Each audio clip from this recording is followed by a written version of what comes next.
One of the points I wanted to make is that the arthritis hit my knees when I was 6 years old.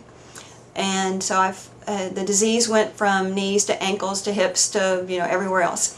And orthopedic surgeons, since I was 36, I'm now 61, but when I was 36, that was when they first told me that I was a candidate for total knee surgery, total knee replacement surgery. I was too young. They said, okay, you're ready, you're bone on bone, I'm taking painkillers out the wazoo.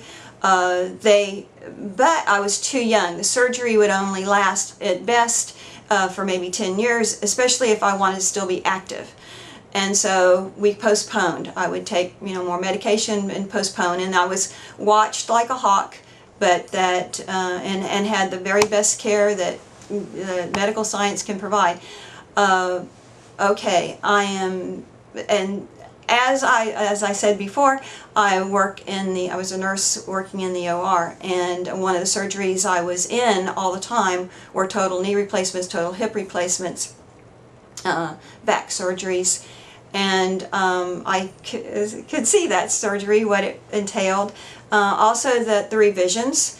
Something else I mentioned before was the osteoporosis. Okay, so the surgeons would say, you are a candidate for a total knee replacement. However, your bones are so pitiful, we don't know if it will be successful. We won't know until we go in there, cut, and see what we're dealing with. But there's a good chance that your bones are simply too, I'll use the word mushy, that's not the medical term for it, but that they're too soft to hold the implant.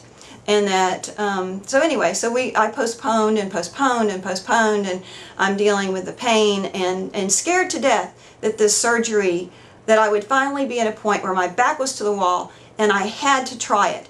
And basically what the surgeons told me was that they would go in and attempt to do the total knee. If the bone simply would not maintain, they would have the option of fusing, or I could have my legs amputated and could go with a prosthesis. And so this was what I was looking at until October of 2001. And when I came to see Dr. Rhodes, and I am still bone on bone, but I have no pain. And this is what the electricity does. And I don't understand it. I don't need to understand it. All I know is that if I run my electricity, I have no pain, even though I am bone on bone in my knees.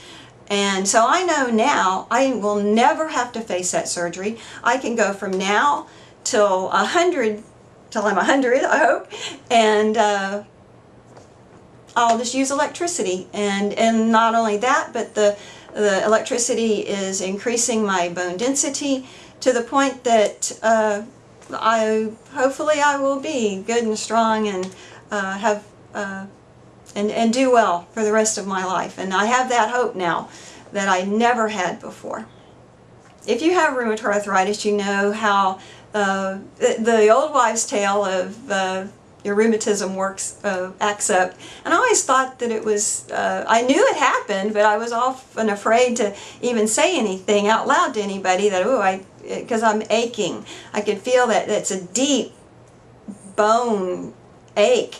And it would be, feel it in my legs and my feet and my wrists and my elbows and my shoulders and my neck, and I would just ache when the weather was changing.